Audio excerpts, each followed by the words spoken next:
Hello, welcome to another episode of Oracle Laura TV. My name is Oracle Laura. I'm a psychic and a medium located in Vancouver, BC, Canada. Today's date is June 15th, 2014, and with me I have a special guest. This is Lisa. Lisa has gone through a lot of the events that I have experienced. She's witnessed a lot, and so I've decided to have her star on my show today to discuss as a witness the things that she experienced, that she saw herself, that I have gone through. She knows that I'm a medium. She's witnessed some of my dreams coming true, and she's witnessed a lot of the murders and some of the deaths and things that I've witnessed that have come into my life that I've had to deal with as a psychic and a medium. And so I just wanted to say hi and thank you for coming. Glad to be here.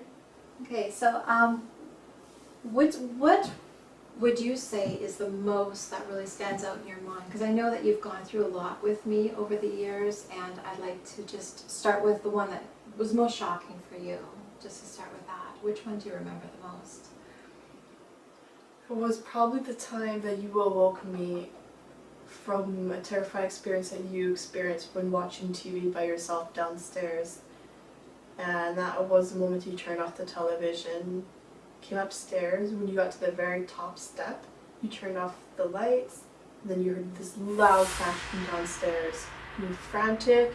You woke me up. We searched around to see what it might have been. Nothing was misplaced. Nothing was moved. Nothing was missing.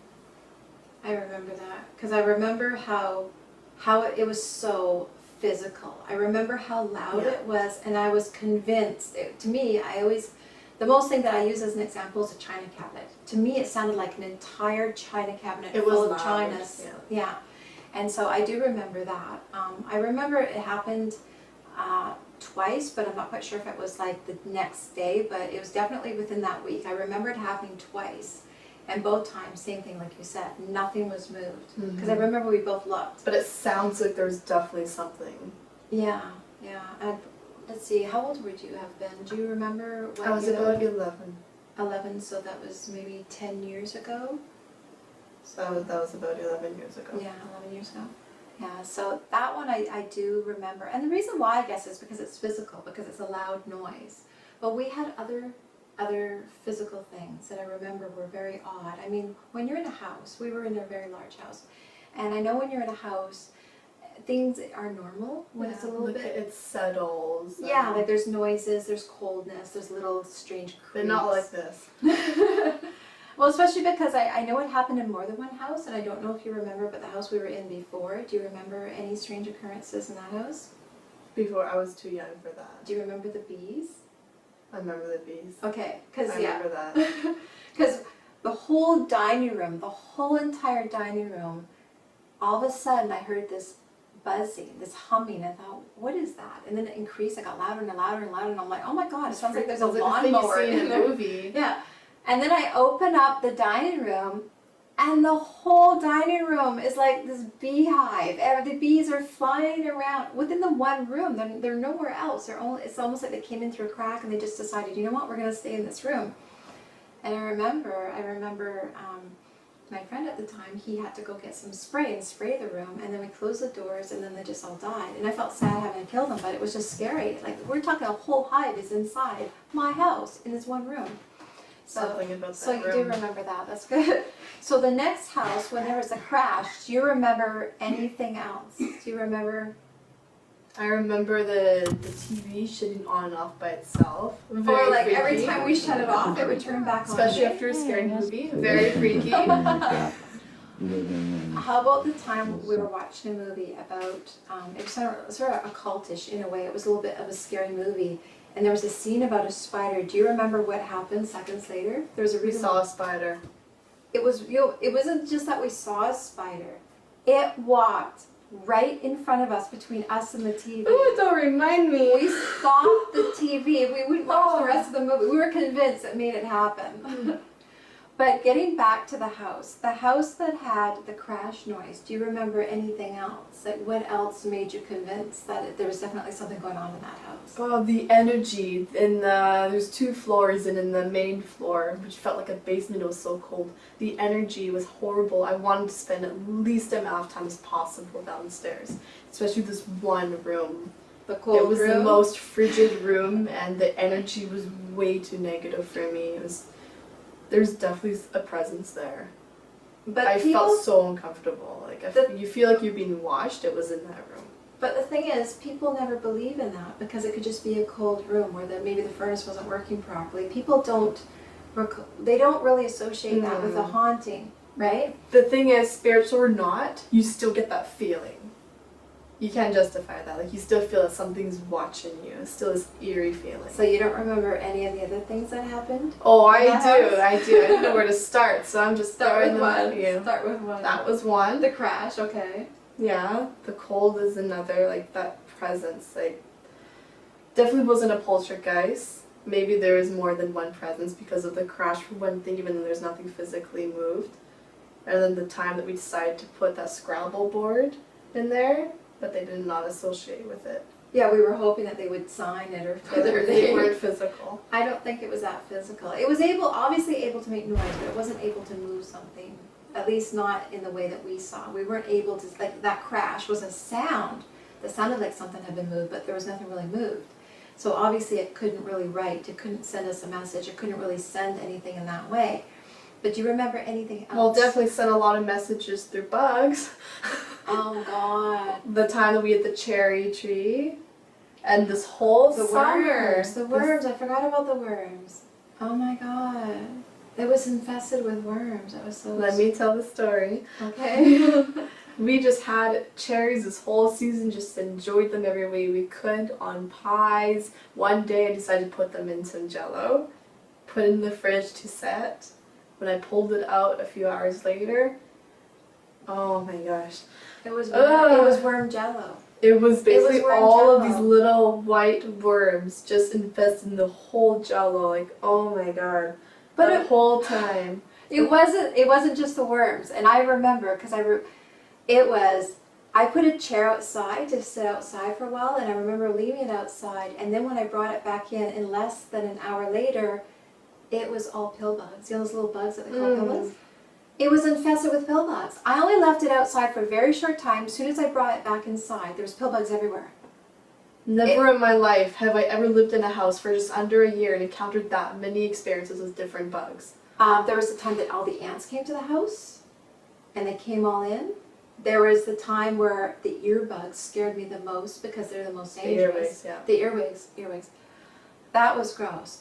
It was like hundreds Don't of them. forget There were about so the many. time that I went down to the basement and I saw something move out of the corner of my eye. It was a long, hate saying the word, long centipede I just don't like centipedes. running across the wall, just zooming past, and I couldn't sleep that But it was the night. infestations. It's not just as once in a while. It there's a wasn't big just spider. one type of bug. It wasn't just a normal house bug. Enormous mass amount of bugs, like huge mass amount of earwigs, huge mass amount of ants, the bill bugs, and the birds. The house was being attacked by birds so often, so many times that we were convinced that they were the ones setting off the alarm. But to this day, I don't think it was birds that were setting off that alarm. Because I noticed something. What did you notice about the alarm going off by itself? Do you remember? Do you remember the alarm always going off by itself? Yeah, but it did it at the most random times, not from physical movements by us or anything. It was Like, always late at night. yeah. And there'd be nothing in the house. No one had It'd be broken quiet. in. There was nothing. Everything was just all of a sudden late at night. And it was around the same time that something happened to me. Do you remember what happened to me? Well, I do remember that time that it was like The Exorcist, and you got strangely sick. I remember was that time. I was vomiting and, other fluids were leaving my bodies another way, and it was clear liquid. And it was thick and it was clear. And I remember that because it happened in the house we were in before that. It happened in the other house, and then when we moved into this house, it happened again. And I thought I was dying. Both times I thought I was dying, but now I understand it better. Now I understand that when you have thick, clear vomit, and it's not normal. It's not normal that you have something thick and clear, and was it ectoplasm or something? When people are, When a demon is leaving your body. well, when someone is possessed by spirit, I don't know if we want to assume that they're evil and that they're demons. People naturally go, ooh, they're possessed by demons, they need exorcism.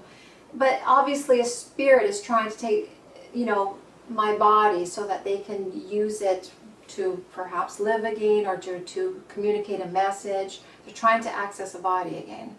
Because that is the one thing I do remember the most, was how often I got sick with that type of illness, and in both of those houses.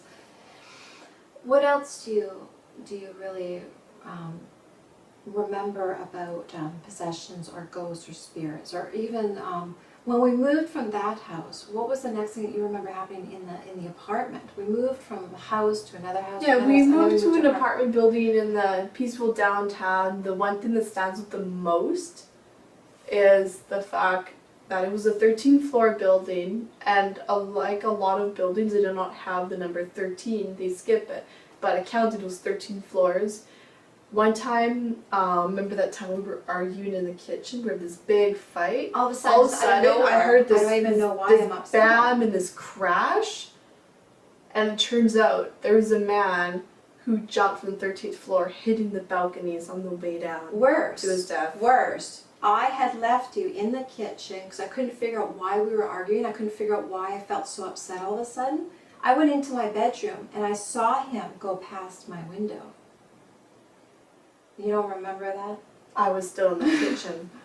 Okay, because I see this guy plummeting past my bedroom window, and that's what I remember the most. It was the fact that I saw him die, and that was so upsetting. And the thing is, I remember hearing about that couple, and she shortly died after that in the bathtub. She killed herself. I remember that. So he kills himself because she's handicapped and he can't look after her anymore, and he's upset, so he kills himself. We're there when it happens. And then she kills herself in the bathtub upstairs on that floor. Next, shortly after that, it was either weeks or months after that she killed herself next. And it was a really shocking thing to go through these things in so many different houses, but I've learned that as a psychic and a medium, especially as a medium, spirits come to you, and wherever you go, it's going to be haunted. And it's not necessarily that the place itself is haunted for every person that goes there, but that they know. Goes with you. It's not, I don't know if it's that they're following me or if they're just coming out of the woodwork because they know, ooh, she's a medium, let's come to her. Because I remember in that apartment, when I started hearing voices telling me, I know it sounds sort of weird that you hear voices, but as a medium, you hear voices. You actually hear people telling you their name, how they died. And I remember hearing a man in that building tell me his name shortly after that man died. I was convinced it was that old man. I thought it was him telling me his name. And I remember thinking that until 1 year, almost to the exact day, I met the man who told me that name. And that was the man that I met.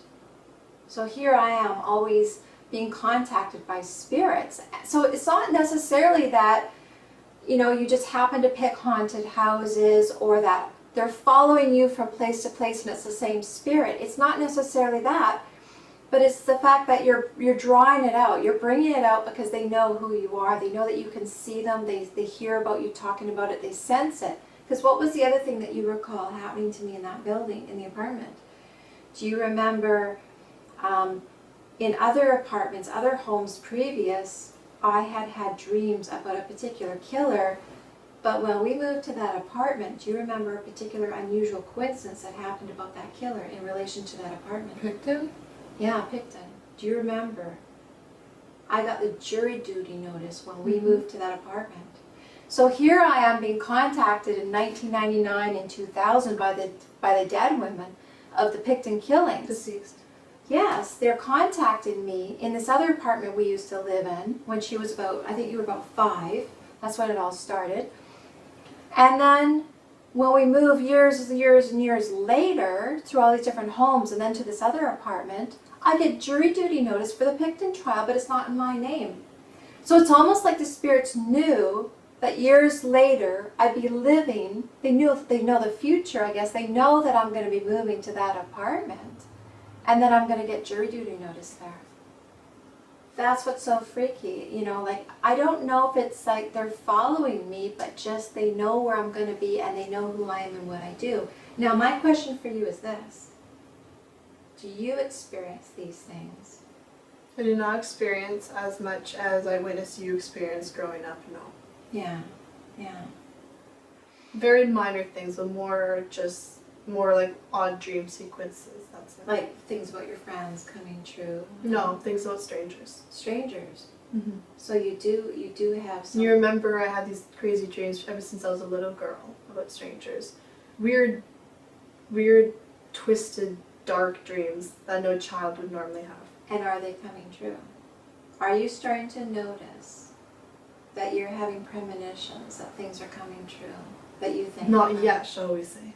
Okay, okay. Because I do recall, I hope not, at least. I do hope recall- not. They're really bad. Because I do recall you say that you have some psychic premonitions about friends, like where you know they're going to call or you know you're going to run into them or certain things you Those think are about conscious. Those are when I'm awake, though. Those True. aren't dreams. Those are when I'm awake. True. That like the thing. Like I'm good with knowing about numbers as they pop up, and I can think about somebody and I run into them. So, of all these experience, what would you have to say about being around a person like me, about experiencing these things, about witnessing them? What would you have to say? I to would people say that about when I'm with you, I'm actually with the whole party. Oh God! Yes, the amount of people that are following me, I guess. But like I said, they're not really. I don't know if we can say that they're following me, but just I'm drawing them out. They're coming to me because they know. Would you say that? Would you say that they just know who I am? Like, what's your opinion on It's that? like you're this window. Yeah, you've mentioned that before. You've called it a name. You said something like a beacon or something, or. I can't think of the forgive me. I can't think of the proper term at this moment. Yeah, some people call it like a beacon. Some people say you're like an angel. Some people say that they see this white glow or white light around you. Some people call it you're a portal. They say that you're a Portal. portal. That's the word I'm thinking of. Yeah. So it's